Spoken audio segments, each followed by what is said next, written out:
Este é o Café com Sobrenatural. Sente-se, sirva-se. Hoje eu tenho uma história para te contar, mas preste atenção nos sussurros. O demônio da Estrada das Três Igrejinhas. Sabe aquelas histórias de família que todo mundo sabe, mas tem medo de falar sobre o assunto? É justamente uma dessas que eu vou contar agora.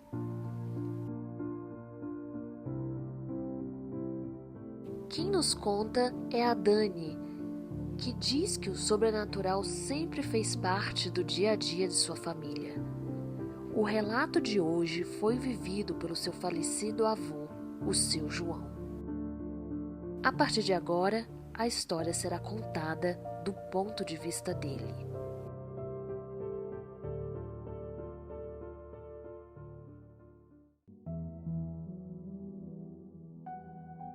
O ano era 1938. Eu estava no auge da minha mocidade. Morava em um sítio afastado com a minha família, onde trabalhávamos duro na lida do campo. Todo domingo era certo que eu iria até o povoado para ir à missa e namorar Carmen, com quem eu me casaria e formaria família. Naquele tempo, namoro e igreja andavam de mãos dadas, e como eu tinha sérias intenções com Carmen, precisava estar em dia com Nosso Senhor. Nós trocávamos olhares discretos durante a missa, e tão logo o padre dizia que o Senhor vos acompanhe, nós dois íamos para a pracinha em frente, para nos sentarmos no banco e conversarmos. Tudo sob o olhar vigilante dos pais dela e dos outros habitantes do povoado, que também circulavam por ali após as missas dominicais. Era um tempo simples, alheios às mudanças que as décadas seguintes trariam. Não falo isso com melancolia, mas porque eu tenho a memória bem viva em minha cabeça. Eu me lembro bem. Naquele ano de 1938, Getúlio Vargas fechou o Congresso e instaurou o Estado Novo. O Brasil ficou em terceiro lugar em uma Copa do Mundo que deu o que falar na época, e nós ouvimos a tudo isso no rádio. Quem tinha, juntava quem não tinha para ouvir. Era uma infeliz sexta-feira, receio ter que dizer assim. Eu precisei sair do sítio e ir até o povoado resolver uns assuntos da propriedade. Aquilo me tomou quase um dia inteiro, mas no fim da tarde estava livre e fui ver minha querida Carmen. Caminhei até a casa dela e ficamos na varanda, conversando e assistindo ao pôr do sol. Os pais e os irmãos dela logo se juntaram a nós e ficamos todos rindo e conversando. Sabem como é, um dedo de prosa puxa o outro. Mas como a noite estava agradável, pensei, que mal há em ficar mais um pouco? E a conversa foi se estendendo até tarde da noite.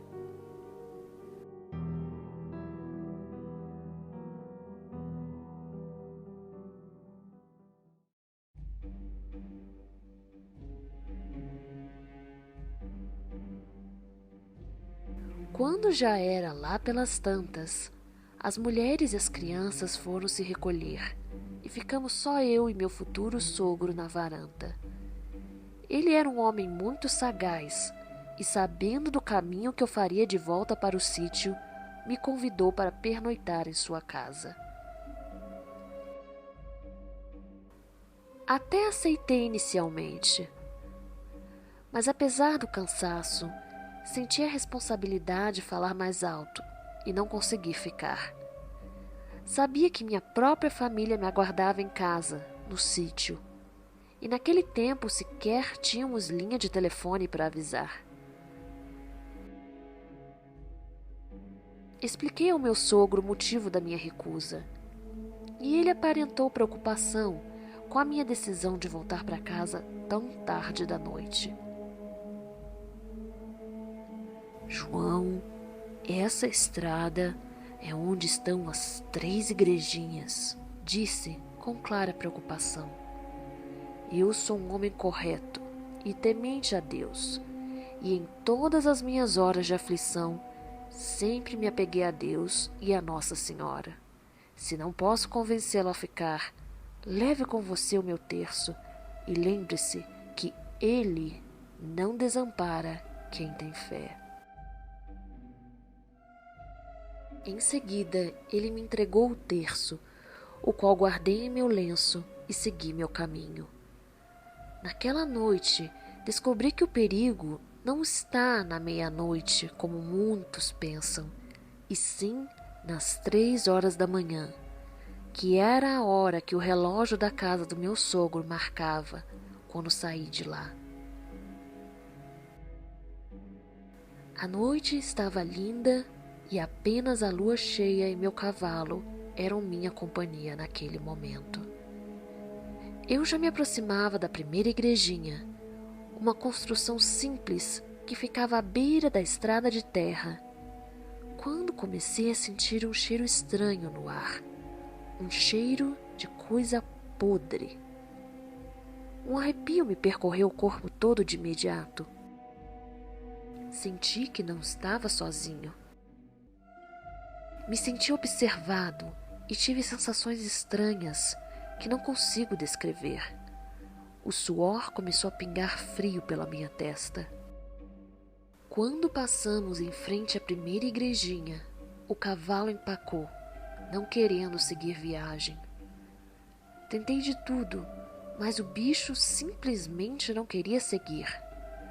Olhei ao redor, só havia a escuridão do caminho, a vegetação ao redor e aquela antiga igrejinha, quase que toda apagada, no escuro, com uma aparência assustadora. Com muito custo, o cavalo seguiu pela estrada, mas lento. Depois de algum tempo, passamos pela segunda igrejinha, que estava em estado mais deplorável do que a anterior, já não tendo mais nem o telhado. O medo era ainda maior. Eu continuava suando de nervoso. Tirei o lenço do bolso e enxuguei o rosto. Acredito que foi ali que o terço caiu e eu me separei dele. A partir dali, tudo ficou ainda mais perturbador. Um grito ecoou por entre as árvores, me fazendo congelar e meu cavalo também. Vi um vulto na beira da estrada, passando rápido, como se dançasse. Tive certeza que não estava mais sozinho e que o terror estava próximo. Eu já não podia mais voltar. A noite que antes estava linda e clara, agora não tinha mais beleza. Nuvens encobriam a lua, um ar pesado e um silêncio absurdo pairavam no ar. O pavor tomou conta de mim, mas não havia escolha. Tínhamos de continuar. Eu e o cavalo seguimos, ainda mais lentos do que antes.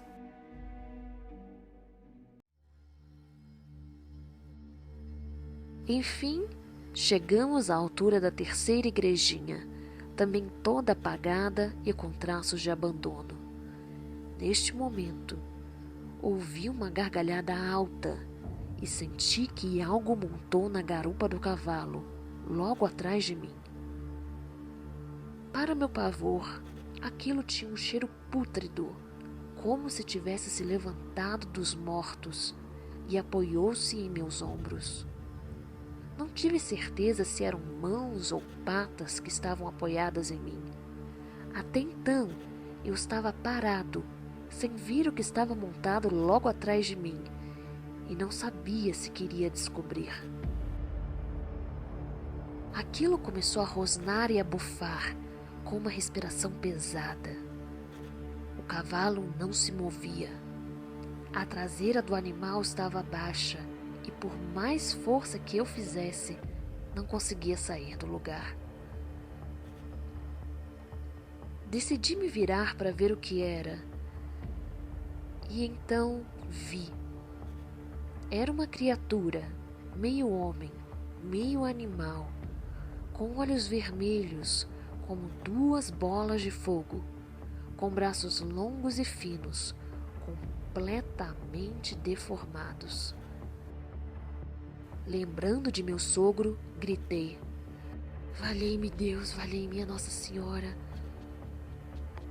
Naquele instante, a traseira do animal, como por um milagre, subiu e lentamente o cavalo voltou a andar. Continuamos pela estrada, mas o que quer que tivesse montado na garupa do meu cavalo não havia ido embora totalmente. Pelo mesmo caminho que eu seguia, aquilo seguia também, se esgueirando e rosnando por entre o mato. E eu podia ver seus olhos vermelhos me observando de longe, como se não pudesse se aproximar. Não parei de rezar nem por um só minuto, e creio que foi isso que me protegeu. Com muito custo, cheguei à porteira do sítio e, para o meu azar, a mesma estava fechada. Cheguei o mais próximo possível, apeei do cavalo, pulei a porteira e corri gritando para que alguém abrisse a porta de casa. Meu irmão veio na minha direção carregando uma espingarda, pensando se tratar de um ladrão. Ele abriu a porta e me pôs para dentro. Mas mesmo dentro de casa, não havia paz. Ouvíamos gritos e gargalhadas estridentes do lado de fora, e meu cavalo relinchava muito. Isso durou algum tempo, aterrorizando toda a minha família, até que tudo ficou em silêncio.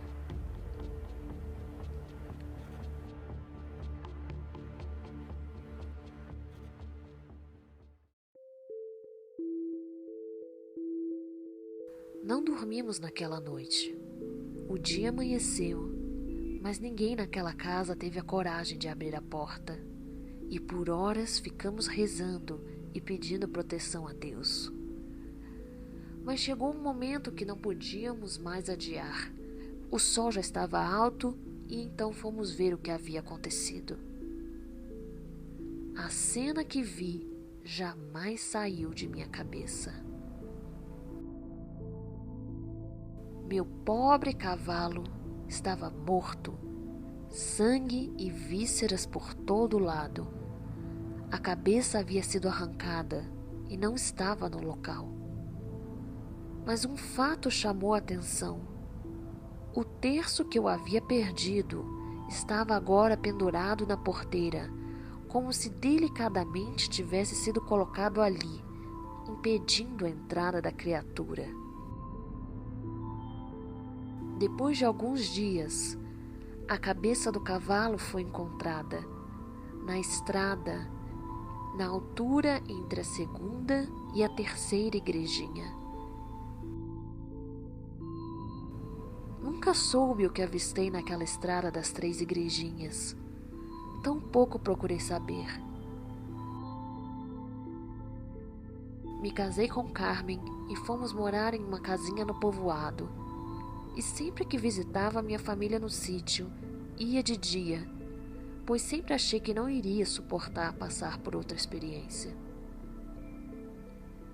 Tenho certeza de que o que quer que fosse aquela criatura era algo verdadeiramente maligno, que buscava ceifar a minha vida.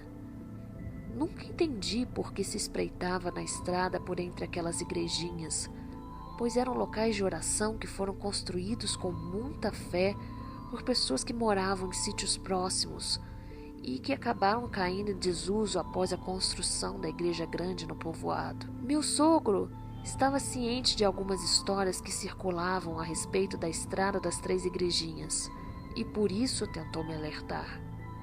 Acredito que ele sabia que algumas pessoas tinham experienciado coisas estranhas ali também, mas nunca tocamos no assunto. Eventualmente, a fama de que o local era assombrado por estranhos espíritos levou algumas pessoas a irem até as 3 igrejinhas para realizar trabalhos de feitiçaria. Não faço a menor ideia se tiveram sucesso ou não. O que eu sei é o seguinte: algo diabólico habitava aquela estrada, e mesmo tantas décadas depois, as 3 igrejinhas ainda resistiam. Sabe-se Deus como e por quê. Até o próximo gole, viajante.